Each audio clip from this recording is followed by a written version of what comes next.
profecías de los últimos días. Esta es la segunda parte de esta serie y estamos precisamente a la luz y la relevancia de todo lo que está pasando alrededor en las naciones. Venir a este libro maravilloso que es la Biblia, no al libro de Nostradamus, ni del Islam, ni de los judaísmos, ni del hinduismo. Ninguno de los libros sagrados que existen alrededor de la Biblia contiene las profecías tan exactas y la sobrenaturalidad que la Biblia nos ofrece para que el que quiera tener oídos que oiga. Porque si ya no creen a esto, como dijo Jesucristo, ya no creerán ni aunque alguien se les aparezca de entre los muertos. Abran su Biblia en Mateo capítulo 24 y estamos viendo que Jesucristo contestó algunas preguntas que le hicieron antes. Ya esta es la víspera ya de su muerte, que los discípulos estaban concentrados en estas preguntas. Y en Mateo 24, cuando Jesús salió del templo y se iba, se acercaron sus discípulos para mostrarle los edificios del templo. Respondiendo él, les dijo: ¿veis todo esto? De cierto os digo que no quedará aquí piedra sobre piedra que no sea derribada. En otras palabras, esta profecía se cumplió 70 años después de que lo crucificaron, cuando el general Tito, con una legión romana, llegó a Jerusalén, enviado por Vespasiano, su papá, el emperador romano, y destruyó completamente la ciudad de Jerusalén. Y desde el año 70 hasta el 14 de mayo de 1948, Israel vivió dispersado en la diáspora por todas las naciones. Los corrieron de España en 1589, cuando la expulsión tremenda. Los corrieron de Francia, los corrieron de Europa. Por todos lados, casi 2000 años los judíos vivieron dispersos. Y hasta 1948, que regresaron a su tierra, el reloj profético de Dios se comenzó otra vez a echar a andar, porque las profecías finales de la Biblia no podían comenzar a hacer una realidad hasta que Israel regresara físicamente a su tierra. Entonces Cristo les profetiza que ese templo, ¿verdad?, tan maravilloso que admiraban, con alfombras persas y candiles franceses, y quién sabe Herodes cuántas bellezas arquitectónicas puso al templo, no quedó piedra sobre piedra. Y estando él sentado, versículo 3, en el monte de los Olivos, los discípulos se le acercaron aparte diciendo: observemos las preguntas que le hicieron. Dinos, número 1, ¿cuándo serán estas cosas? 2, ¿qué señal habrá de cuando tú regreses, de tu venida? Y 3, ¿qué señal hay de que el fin del mundo o el fin de la historia ya se acerca? Vemos que en respuesta a estas preguntas, Cristo comenzó a describirles algunas señales que a continuación vamos a mencionar, como guerras en gran escala, pestes, terremotos, martirio de creyentes, falsos profetas, odio, y el amor entre los cristianos poco a poco se iba a desvanecer. Además, el evangelio sería predicado en todas las naciones y entonces vendría el fin. En el versículo 8, Cristo les dice que esto sería el principio de los dolores. O sea, no existe ninguna duda de que nos encontramos en el 2015, en el siglo XXI, en el principio de los dolores. Nunca en la historia, como en el siglo XX, se juntaron las naciones para combatir unas contra otras en la Primera Guerra Mundial y en la Segunda Guerra Mundial. 1914, 1917, 1939, 1945. Después de las dos guerras mundiales en el siglo XX, siempre ha habido guerras en la historia, pero nunca como Jesucristo lo profetizó, nación contra nación, o sea, unos contra todos. Y además vemos nosotros que hubo más de 270 revoluciones después de la Segunda Guerra Mundial. Y la Liga de las Naciones, que se conformó después como la Organización de las Naciones Unidas, se unieron para tratar de evitar una tercera guerra mundial. Y ahorita, en septiembre del 2015, el mundo se encuentra al borde de una tercera guerra mundial. Y como foco y el centro del conflicto es el Medio Oriente, tal como la Biblia lo profetizó. Que la tercera guerra mundial se llevaría a cabo y tendría su origen en la región geográfica donde ahorita es una olla hirviendo: Siria, Irak, Irán. Hace 3 días los rusos están comenzando a enviar helicópteros y jets a Siria, porque el gobierno de Rusia tiene que apoyar el gobierno del presidente sirio Assad. Porque Rusia tiene que defender a que no derriben a Assad. Y la razón por la cual hay esta guerra civil ahorita en Siria es la razón por la cual, escuchen, más de 4 millones de refugiados están por todas las naciones de Europa huyendo. Con lo que traen en la mano nada más, con sus niños, con 2 o 3 naranjas, ni colchón, ni cama, ni cojín, nada absolutamente, ni una cuenta del banco, ni $3, con lo que pueden. Millones ya. Austria y Hungría tuvieron ya que cerrar las fronteras. Ya no les caben los refugiados. Inglaterra va a recibir 25,000, Alemania va a recibir 20,000, Estados Unidos va a recibir 10,000. Los únicos que no quieren recibir refugiados son los países árabes, que son sus hermanos. Arabia Saudita le cerró la puerta a 0 refugiados. Qué increíble, ¿verdad? Que esto esté sucediendo en el pleno siglo XXI. ¿Y saben ustedes lo que significa esto? Que todos estos millones de refugiados que están entrando a Europa, principalmente, la mayor parte de ellos musulmanes, hay una infiltración de ISIS, como no se imaginan. Estados Unidos va a recibir a 10,000. México, ¿verdad? Ya tenemos suficientes los que entran por Guatemala. Y los que llegan de Centroamérica, que quieren llegar hasta Estados Unidos. Pero lo que significa esto es lo que la Biblia dice.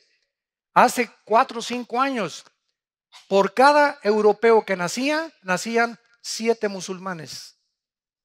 O sea, se reproducen como conejas las musulmanas.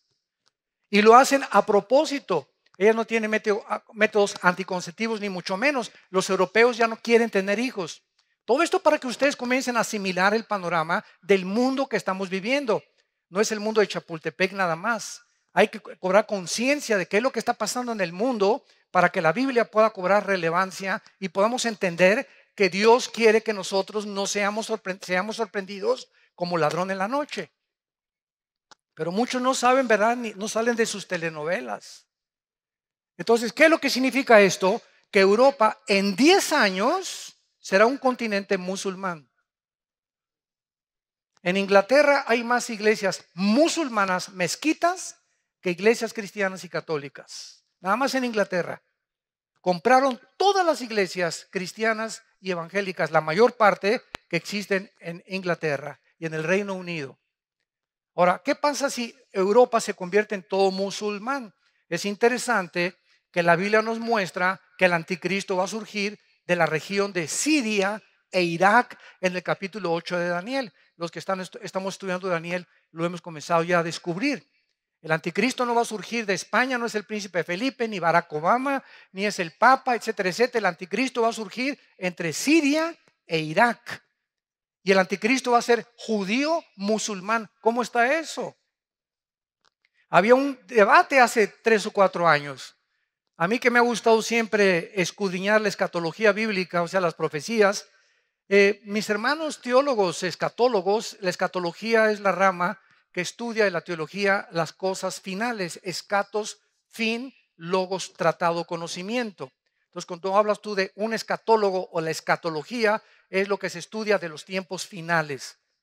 Entonces, estábamos estudiando hace 4 o 5 años todavía de que el anticristo, por ejemplo, decían, bueno, dice la Biblia en Daniel 11, 35 y 36 al 38, que el anticristo no hará caso del amor de las mujeres. Número 1, está comprobado que el anticristo tiene que ser un homosexual.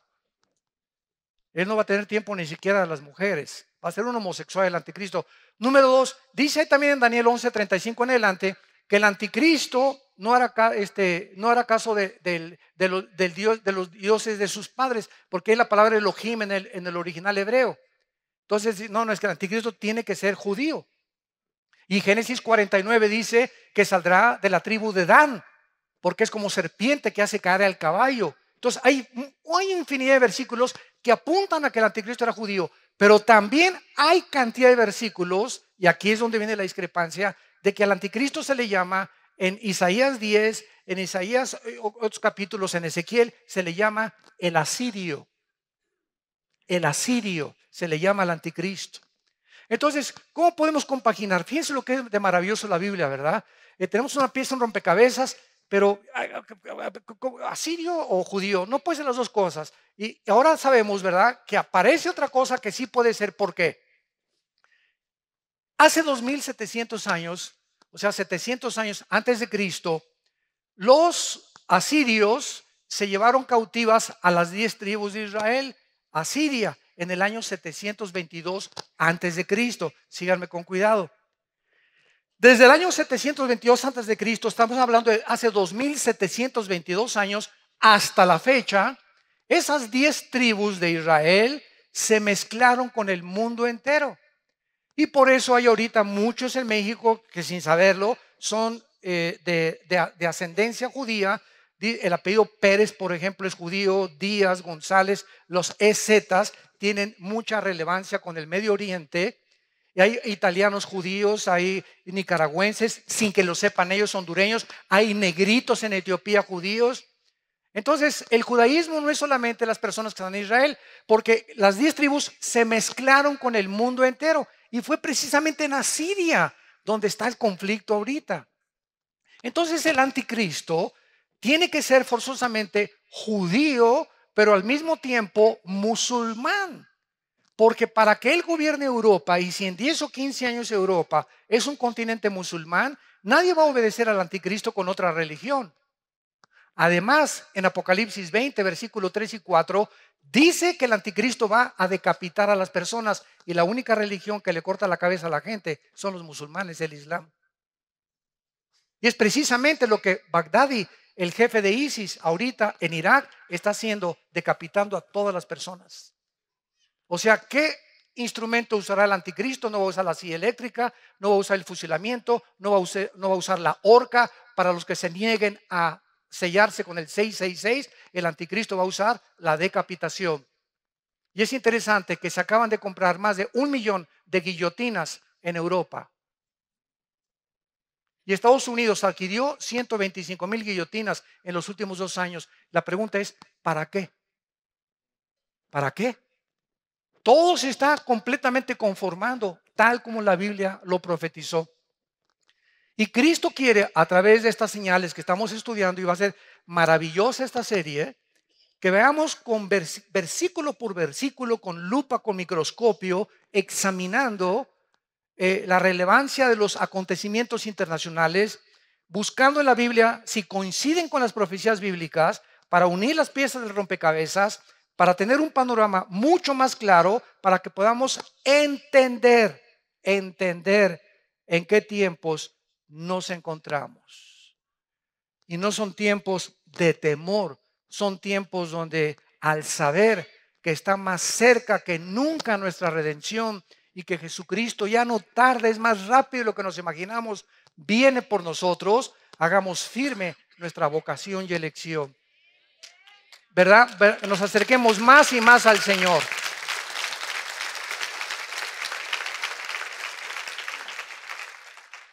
Ahora bien, no cabe duda, como decíamos, que estamos en el principio de dolores. Para retomar lo que iniciamos. ¿Por qué nos encontramos en el principio de dolores? Bueno, dice en el versículo 6, oiréis de guerras y rumores de guerras. Miren que no se turben, porque es necesario que todo esto acontezca, pero aún no es el fin, porque se levantará nación contra nación y reino contra reino. O sea, se levantarán políticamente naciones unas contra otras y se levantarán grupos étnicos. Es increíble que la religión del Islam, que está dividida en 2 ramas, los sunis y los chiitas, que descienden los dos de Mahoma del año 630 después de Cristo. Los sunis creen que ellos son los herederos de Mahoma, directamente a través de la línea física de Mahoma. Los chiitas creen lo contrario, que ellos por herencia o por autoridad se puede designar al descendiente de Mahoma. Entonces, por eso el Islam está dividido en 2 ramas. Y ahorita los sunnis interpretan el Corán y dicen que el Corán dice que hay que matar a los infieles. Esta es la segunda parte del Corán, la toman literalmente. Y así Mahoma lo escribió antes de morir. Porque la primera parte del Corán, los suras, en lugar de versículos, se llaman suras en el Corán, dice Mahoma que hay que vivir en paz. Entonces tú encuentras musulmanes, ¿verdad?, de la religión del Islam, que pisan love, o sea, no se meten con nadie, ellos cumplen, ¿verdad?, están en contra del radicalismo islam. No todos son tan radicales como los musulmanes que derribaron las torres de Nueva York en el 2001, el 11 de septiembre, etcétera, etcétera. Pero aquí en el Islam encontramos esto precisamente, ¿verdad?, que los infieles son todos los que no sean musulmanes. Y ahorita los sunnis, increíble, están matando a sus propios hermanos chiitas. O sea, tú tienes que ser suní porque si no te mueres y te decapito. Y en Irak y en Saudi Arabia hay muchos chiitas. Y todo el norte del Medio Oriente, la mayoría son sunnis. Entonces los sunnis, encabezados por Baghdadi, están avanzando hacia Irak para matar a todos los chiitas, hermanos. O sea, ahorita Israel está aquí en el centro del huracán, y es increíble que todo alrededor de Israel, ahorita se están matando sus enemigos entre ellos. Todos los enemigos de Israel se están matando entre ellos ahorita. O sea, en la misericordia Dios lo ha permitido. Y el punto final al que llegamos, que estamos en principio de los dolores, es lo siguiente: gracias a la guerra civil de Siria hay 4 millones de refugiados. Entonces, ahorita el secretario de Estado John Kerry acaba de entrevistarse con el jefe de las fuerzas militares de Rusia, diciéndole: oye, por favor, compadre, vamos a tratar de quitar a Assad, el presidente de Siria, porque ya el mundo está invadido de refugiados. ¿Qué vamos a hacer? Europa no tiene ahorita el capital. Ahorita el dólar es la moneda más fuerte del mundo, ahorita en el siglo XXI, en el año 2015. El yen se devaluó, la libra esterlina se devaluó, el euro se devaluó, y ahorita los bancos americanos son los más fuertes otra vez económicamente. Más todavía que China, que tiene la mitad de los dólares guardados porque Estados Unidos es su principal socio comercial. Entonces Kerry le dice al jefe militar de Rusia: oye, vamos a quitar a Assad. Y entonces ellos le contestan: ¿verdad? ¿Sabes una cosa? Si quitamos a Assad, vamos a quitar la base naval más grande que Rusia tiene en Siria. Y Siria necesita el contacto con el mar Mediterráneo, porque de otra forma no tiene ningún otro acceso. Si tú ves en el mapa, Siria no tiene acceso más que a través de Rusia, para poder tener una flota de portaaviones y de destroyers. Y el mar Egeo, que está cerca de Ucrania. Entonces, quitar a Assad es bloquear a Rusia y sus intentos de volver a resurgir el imperio de la Unión de Repúblicas Socialistas Soviéticas. Ahora, a Rusia lo respalda China. Y Rusia y China forman parte en el Consejo de Seguridad de las Naciones Unidas, de las naciones más influyentes. Entonces, ahorita el Consejo de la ONU está gobernado por Rusia, China e Irán. Porque Rusia sigue también apoyando a Irán. E Irán apoya y sostiene a Hezbollah, el grupo terrorista que se encuentra en el Líbano.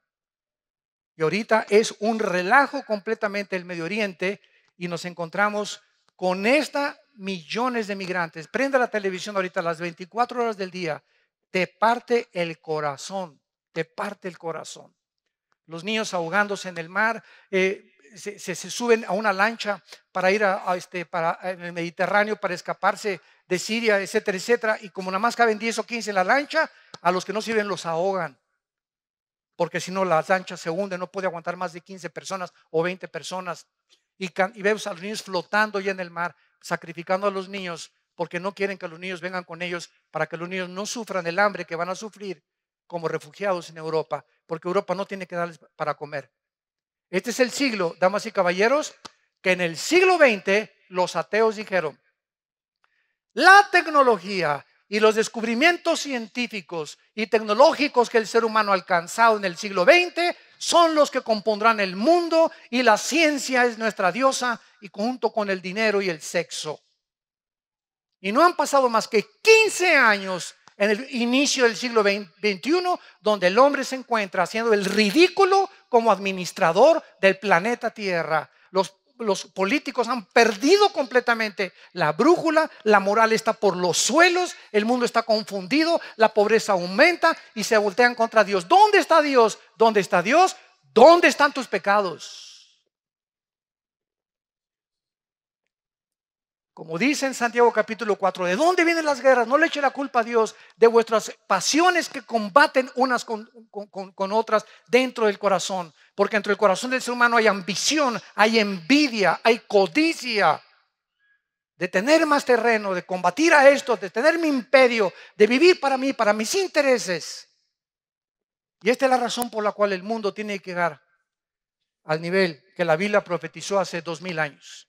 Y es el mundo que estamos viviendo. Y es la oportunidad más grande que tenemos, porque para esta hora nacimos. Para esta hora ha llegado la iglesia para hacer luz. Ahorita tu familia, en tu escuela, en tu bufete, en tu taller mecánico, en tu consultorio médico, en tu trabajo, ahorita toda la gente que tienes a tu alrededor están en tinieblas, viven en tinieblas, en la inmoralidad, en la confusión política, filosófica, religiosa. Y es el momento que levantes la luz, que alumbremos, somos la luz del mundo. La iglesia tiene que despertar, tenemos que entender cuál es nuestra misión. No es venir aquí este domingo nada más bajo 4 paredes y estar aquí calentando en la silla y de lunes a viernes. Ni siquiera te acuerdas de la Biblia ni de Dios. Ni a nadie le hablas de Cristo desde que te convertiste. No has ganado ni una sola alma para el reino de Dios. ¿Y así esperas irte en el arrebatamiento de la iglesia? Muchos me dirán, Señor, Señor. Acuérdate eso en Mateo capítulo 7. Muchos me dirán, Señor, Señor. Hablamos en lenguas. Hasta ruso hablamos. Hicimos señales. Hicimos milagros. Y les dirá el Señor: nunca los conocí, hacedores de maldad. Porque no son por los dones por los cuales nos conocemos por el fruto, no por los dones. Los mormones hablan lenguas, los católicos hablan lenguas. No vengas a pantallar con que hablas en lenguas. Si lo tienes, gracias a Dios, pero no es una evidencia completa, porque pueden ser también lenguas demoníacas. Hay las de Dios originales y el diablo también las puede producir. Los hindúes hablan en lenguas, los santeros en Cuba hablan en lenguas. Entonces no nos confiemos que porque tenemos dones y que esto y que el otro. Se me apareció Juan Gabriel anoche y se me apareció por el amor de Dios. Perdón, Gabriel. Le quitamos el Juan, ¿verdad? Vean ustedes en Juan capítulo 16. Denle vuelta ahí a Mateo. Está Lucas y tenemos a Juan 16. Que el Señor se refiere a las señales de estos tiempos que estamos viviendo: tsunamis, terremotos, caída de la bolsa, caída del petróleo. Nunca el petróleo había caído al nivel en que se encuentra actualmente.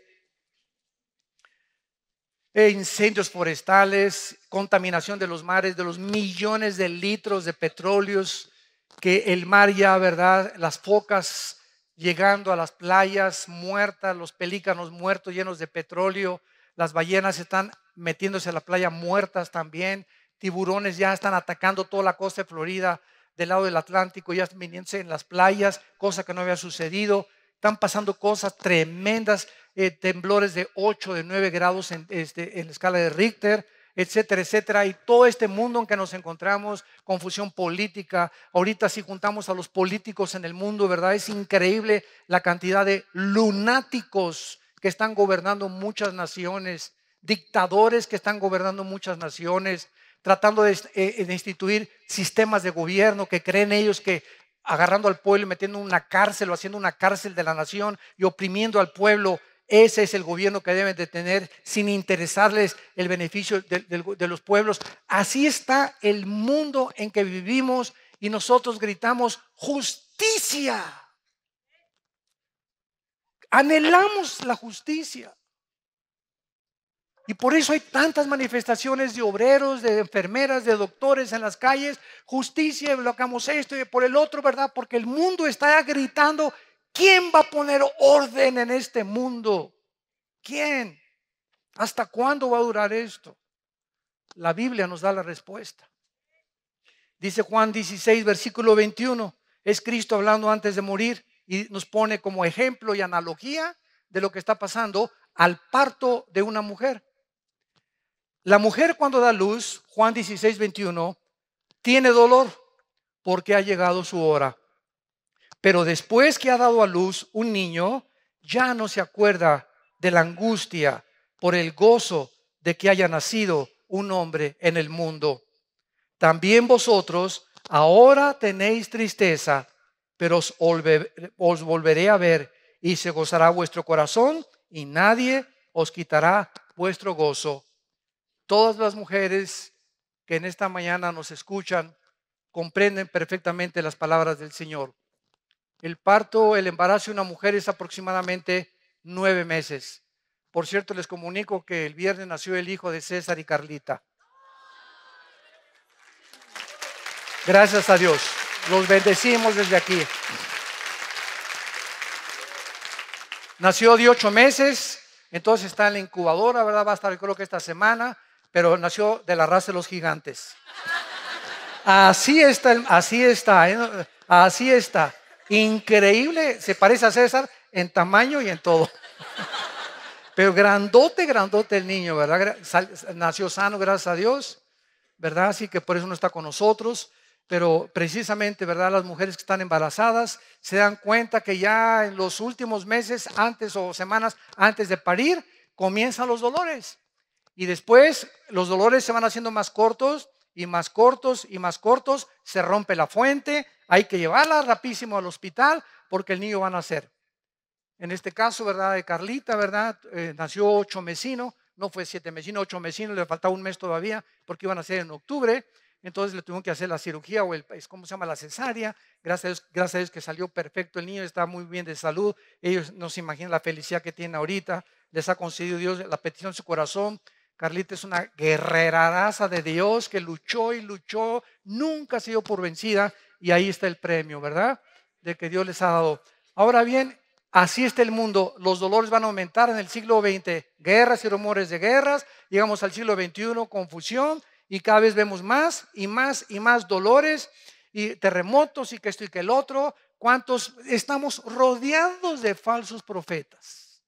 Han pululado en el internet, en las redes sociales, que Cristo viene el 12 de septiembre, que viene el 23 de septiembre, que había un terremoto en California el 15 de septiembre, que por las 4 lunas de sangre, por las tétradas, se iba a acabar el mundo ahora el 23 de septiembre, que es cuando termina la fiesta de las trompetas y comienza el mes de Yom Kippur o el de la expiación. Y estamos rodeados así, pero de cantidad de personas que están quedando como falsos profetas. En Costa Rica hay un pastor de mucho renombre que dijo que ya venía Cristo ahora en septiembre y comenzó a preparar a la gente, comenzaron a vender cosas, etcétera, etcétera, y comenzaron a que ya viene y puso una fecha. ¿Y qué es lo que va a pasar, verdad? Que cuando pase el tiempo y no venga Cristo, el mundo va a decir, ya ven, los cristianos son una bola de mentirosos. Ahí inclusive me achacaron que yo había dicho que venía en septiembre, Virgen de la Macarena. De una conferencia donde si viene Cristo, como ha cumplido las primeras 4 fiestas y faltan 3 fiestas por cumplir, que son trompetas, Yom Kippur, expiación y los tabernáculos, yo dije que cuando venga Cristo en el arrebatamiento es posible que esté relacionado con el mes de septiembre. No, pues me pusieron. El hermano Altuisin dice que viene en septiembre del 2015. Tuvimos que desmentir en las páginas, ¿verdad? Dios nos libre, el día y la hora nadie la sabe. Dios nos libre de poner una fecha. De que puede ser en septiembre o puede ser en Pentecostés, puede ser. Solo Dios lo sabe. Pero poner fechas es ya caer en falsas profecías. Entonces, esta es la forma como Cristo está definiendo el principio de dolores. Ahora, regresemos al versículo 6 de Mateo 24 y veamos el periodo de las guerras a la luz de la historia.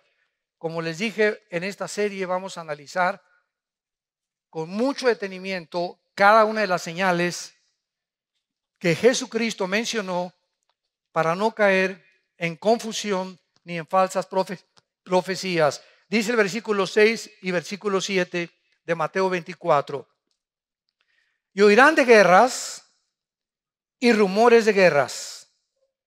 Ahorita, ¿quién puede negar que estamos viviendo que Corea del Norte amenazó a Corea del Sur, que Rusia está invadiendo ahorita con helicópteros y jets a Siria, que ahorita están peleándose Turquía contra los kurdos y los kurdos no están a gusto con ellos. Irak con problemas étnicos entre ellos y peleándose entre los árabes.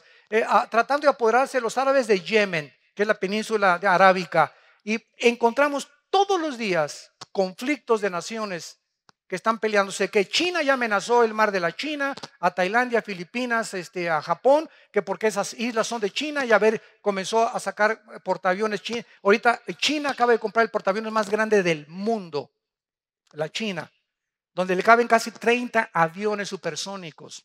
Y con eso quiere controlar todo el mar de la China para que ninguna de las naciones pobres que están ahí como Hong Kong, Tailandia, y todas esas, Indonesia, Japón, no puedan ni hacer pío cuando China se apodere de esas islas. Por todos lados vemos esta ambición de ensanchar sus territorios de las naciones a costa de la esclavitud de otras naciones que ellos puedan conquistar.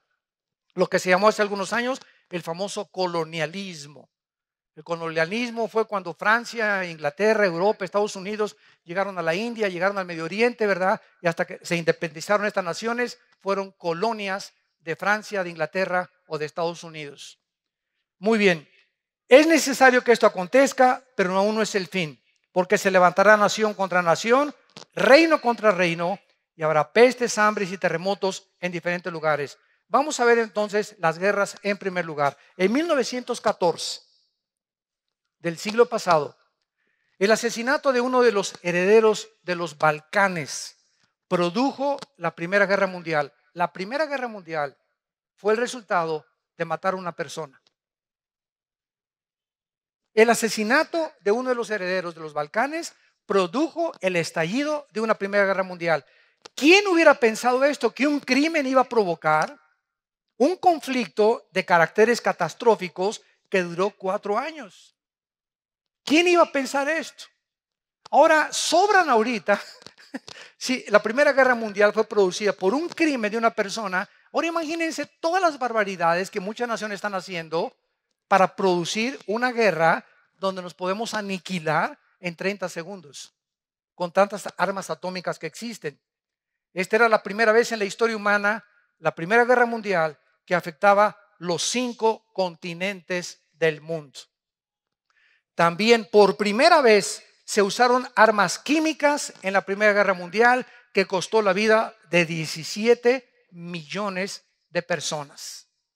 Después de esta guerra, la Primera Guerra Mundial, se formó la Liga de las Naciones con el propósito de evitar guerras posteriores. Sin embargo, después de 1917 pasaron muy pocos años hasta que en 1939 explotó la Segunda Guerra Mundial.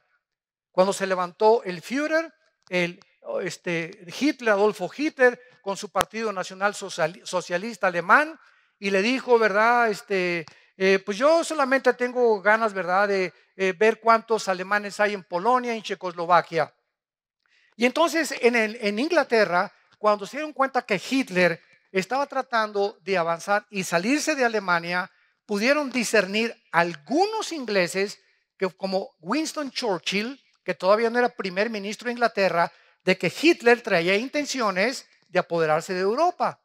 Entonces Inglaterra mandó a un empresario que se llamaba Chamberlain, que era el primer ministro de la Cámara de los Comunes en Inglaterra, y llegó Chamberlain a entrevistarse con Hitler.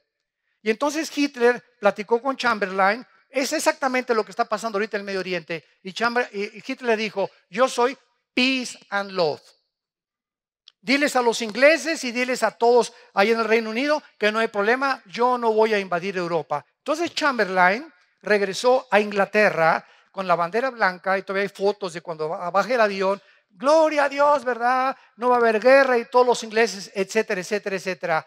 Poquitas semanas después de que Chamberlain comenzó a decir que no iba a haber guerra, Hitler invade Polonia y Checoslovaquia.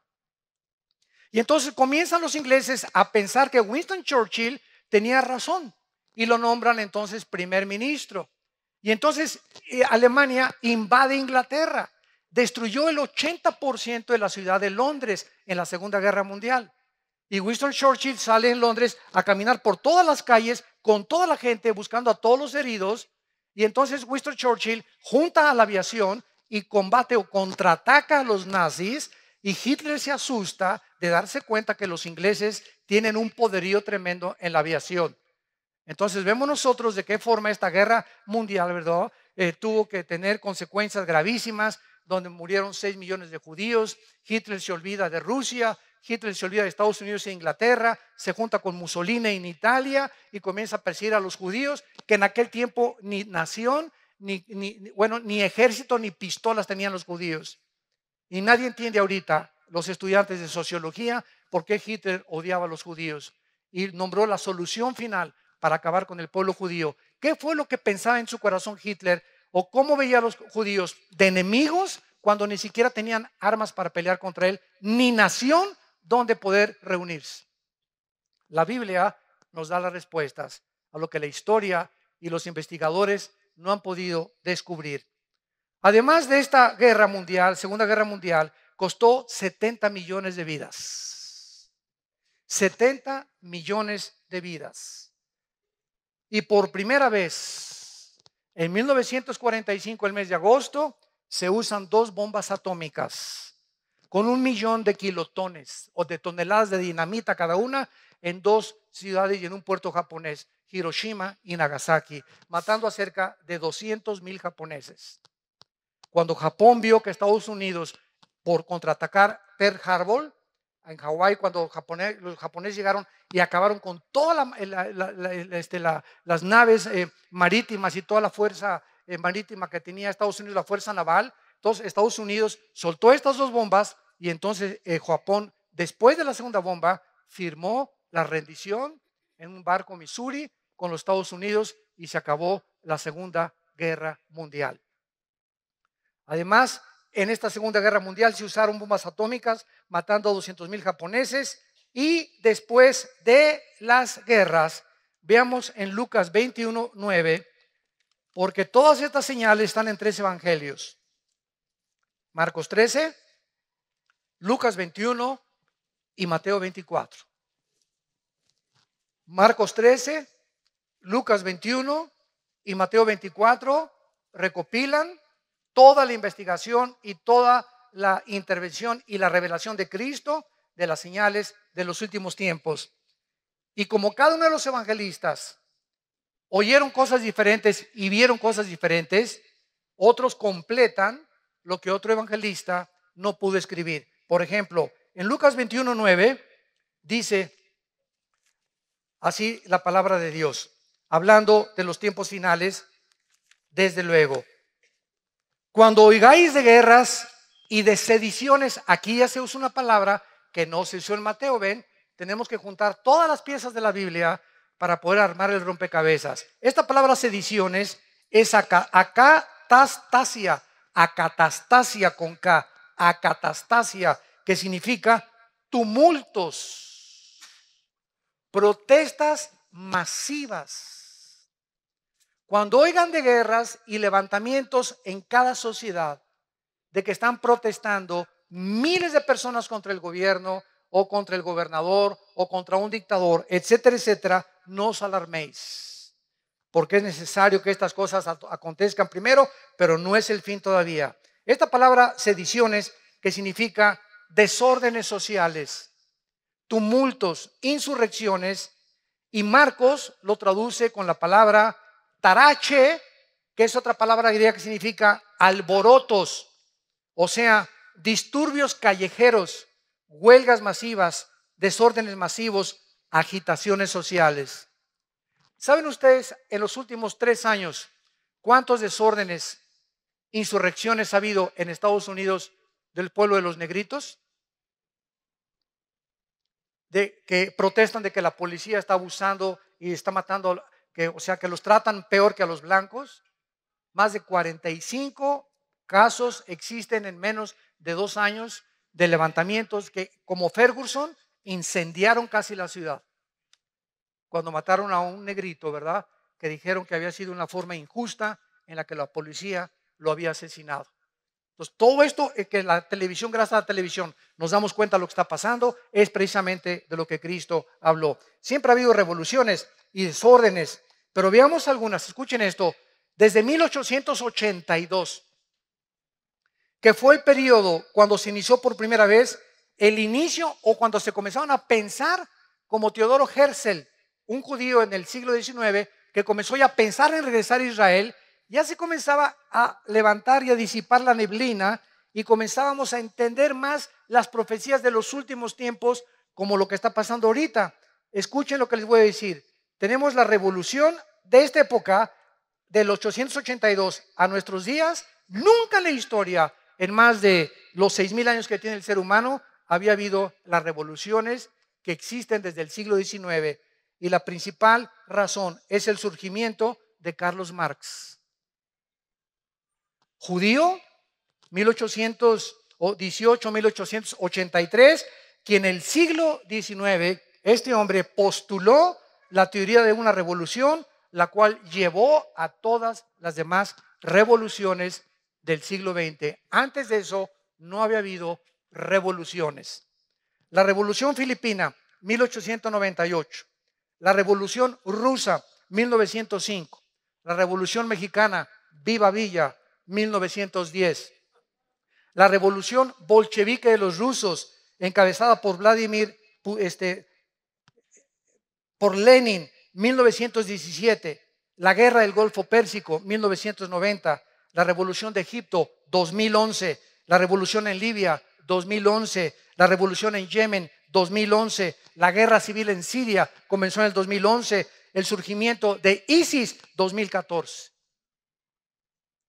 Cuando oigáis de revoluciones y de guerras, sabréis entonces que se encuentran en el tiempo del fin. No cabe duda que en la época en que los judíos iniciaron el éxodo o comenzaron a pensar en regresar a su tierra, que el diablo comenzó, ¡ay, estos ya están a punto de regresar! Comenzó el diablo a alborotar a los líderes y a las naciones, y vemos que la culminación han sido todas estas revoluciones. Solamente las revoluciones comunistas de Rusia y China del siglo XX costaron más de 100 millones de personas, entre el comunismo, el marxismo, el nazismo, el fascismo y el islam. Sistemas de pensamientos ateos, radicales, completamente de la violencia. El otro día que tuve un debate con un ateo, me decía, es que en el nombre de Dios, ustedes, porque ellos no entienden la diferencia entre católicos y cristianos. No, ustedes, la Inquisición mataron a cerca de 500,000 de personas, Torquemada en España por órdenes del Vaticano. Y ustedes en el nombre de Dios, etcétera, etcétera. Miren en el nombre de Dios los musulmanes lo que hicieron las Torres Gemelas. Todo es en el nombre de Dios. Ustedes son más fanáticos que nosotros. Dije, discúlpame, pero júntame todas las veces en las que tú puedes culpar a la religión de que ha habido muertes. Y yo te junto simplemente en un siglo, en el siglo XX, más de 150 millones muertos por el ateísmo, por regímenes ateos. Los casi 150 millones de muertes en el siglo XX fueron debidos al comunismo, al nazismo y al fascismo. Así que le dije, ¿de qué estás hablando? Cállate la boca antes de hablar. Solamente en el 2011 hubo protestas revolucionarias masivas en Algeria, en Bahrein, en Irak, en Omán, en Irán, en Kuwait, en el Líbano, en Marruecos, en Arabia Saudita y en Sudán. La llamada primavera árabe, ¿se acuerdan? Que no todas las revistas y todas las clases sociales en el mundo atrajo la atención mundial de que nos encontrábamos en los últimos días. En conclusión, escuchen, del año 1882 a 1992 ha habido más de 70 revoluciones, levantamientos, insurrecciones juntos, y de 1882 al 2012 encontramos más de 434 revoluciones y golpes de Estado. Ahora tenemos en segundo lugar las hambres. Regresamos a Mateo, y ya que hemos visto y estamos comenzando a entender con más profundidad por qué Jesús dijo que aunque siempre ha habido guerras, en los últimos tiempos se conjugarían todas estas señales, vemos en segundo lugar las hambres. Versículo 7, y habrá guerras, pestes y hambres.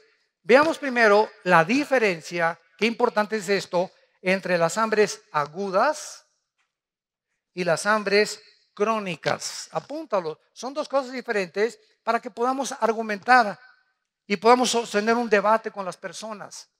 Porque es muy importante, siempre que argumentas o estás debatiendo a alguien, es muy importante definir los términos. ¿Qué quiere usted decir con esa palabra, señor? ¿Qué quiere usted decir con esa definición? Es como en la abogacía.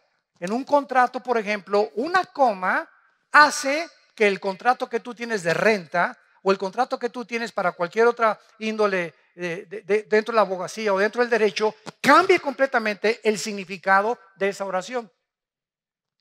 Rápidamente un ejemplo.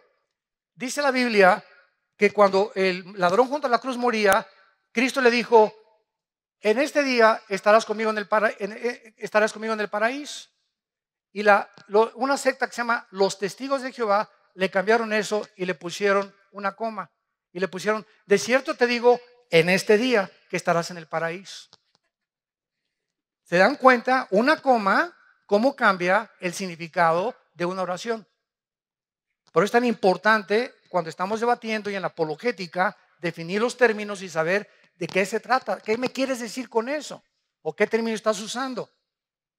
Pero el hambre aguda es el resultado de las guerras.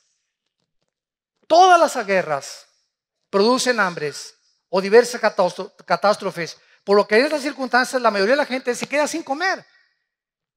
Entonces las guerras producen hambre, son las hambres agudas. Y las hambres crónicas, por el contrario, es el resultado de la mala nutrición, como los niños de Biafra, de algunas zonas pobres, donde la gente está muy mal alimentada, porque las naciones ricas, no Dios, las naciones ricas que van a ser juzgadas, no les interesa ayudar a gentes o a gentes que no tienen ni siquiera para comer, cuando si se repartiera el dinero, ¿verdad?, en todo el mundo, podría haber un poco de equidad, pero no era lo que perseguía Carlos Marx.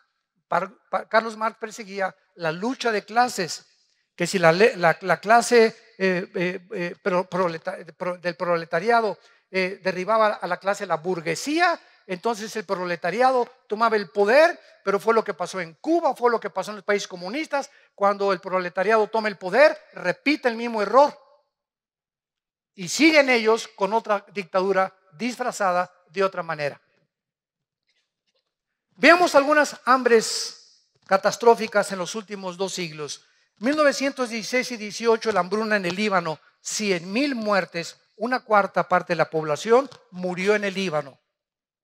1961, la hambruna causada por un experimento chino que resultó en 40 millones de personas muertas, considerada la hambruna más grande de la historia, del 59 al 61, por un experimento de los chinos.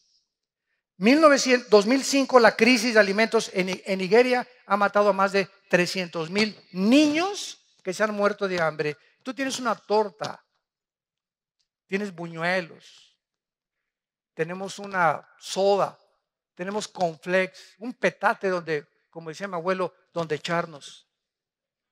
Por lo menos un ladrillo, le pones un periódico y lo usas de cojín. Pero hay gente que ni siquiera tiene eso en el mundo. Ahorita al ver estos millones de refugiados, nos parte el corazón. Yo imagino, yo le decía a mi esposa hoy en la mañana, me imagino que sucediera esto, que alguna vez nos sucediera esto en México, ¿verdad? Que sales de tu casa sin nada, más que con la pijama que traes puesta tal vez, a un destino incierto. No sé dónde vamos a dormir hoy. Están durmiendo en los autobuses, en los trenes, en los rieles de los ferrocarriles. ¿Qué me va a dar trabajo? ¿Vamos a sobrevivir? ¿Qué futuro tienen nuestros hijos? Y nosotros aquí todavía con casa, por lo menos tienes un jacal, por lo menos tienes un lugar donde llegar, por lo menos tenemos una seguridad, ¿verdad? O un país donde se ha respetado el evangelio, podemos hasta ahorita vivir en paz. Démosle gracias a Dios por el amor de Dios. Démosle gracias a Dios.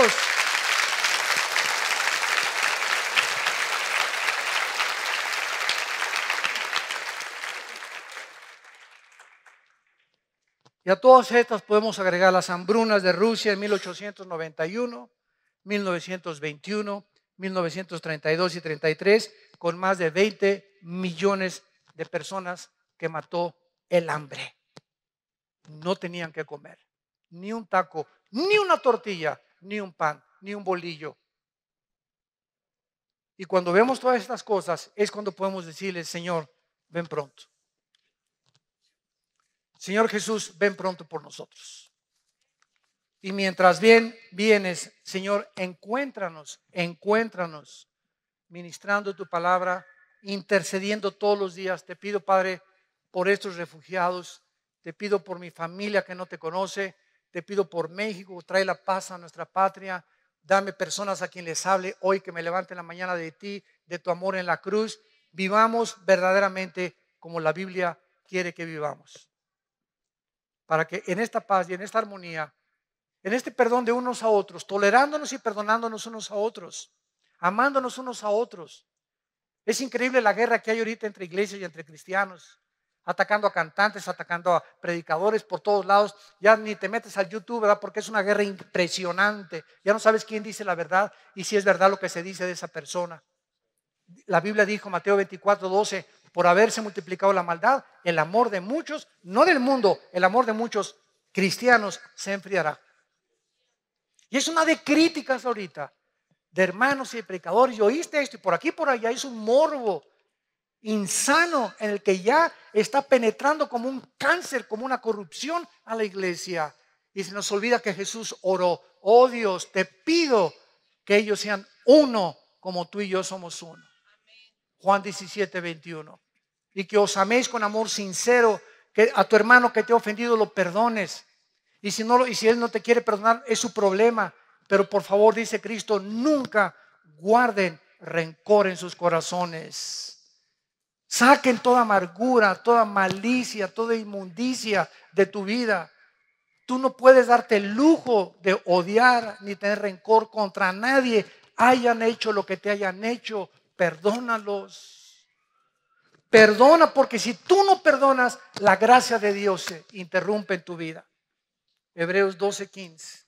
Es una amargura, es un veneno la amargura de estar guardando algo contra alguien o contra lo que te hicieron, porque va a arruinar tu vida espiritual y te impide discernir la voluntad del Espíritu y no puedes tener el entendimiento para conocer su voluntad.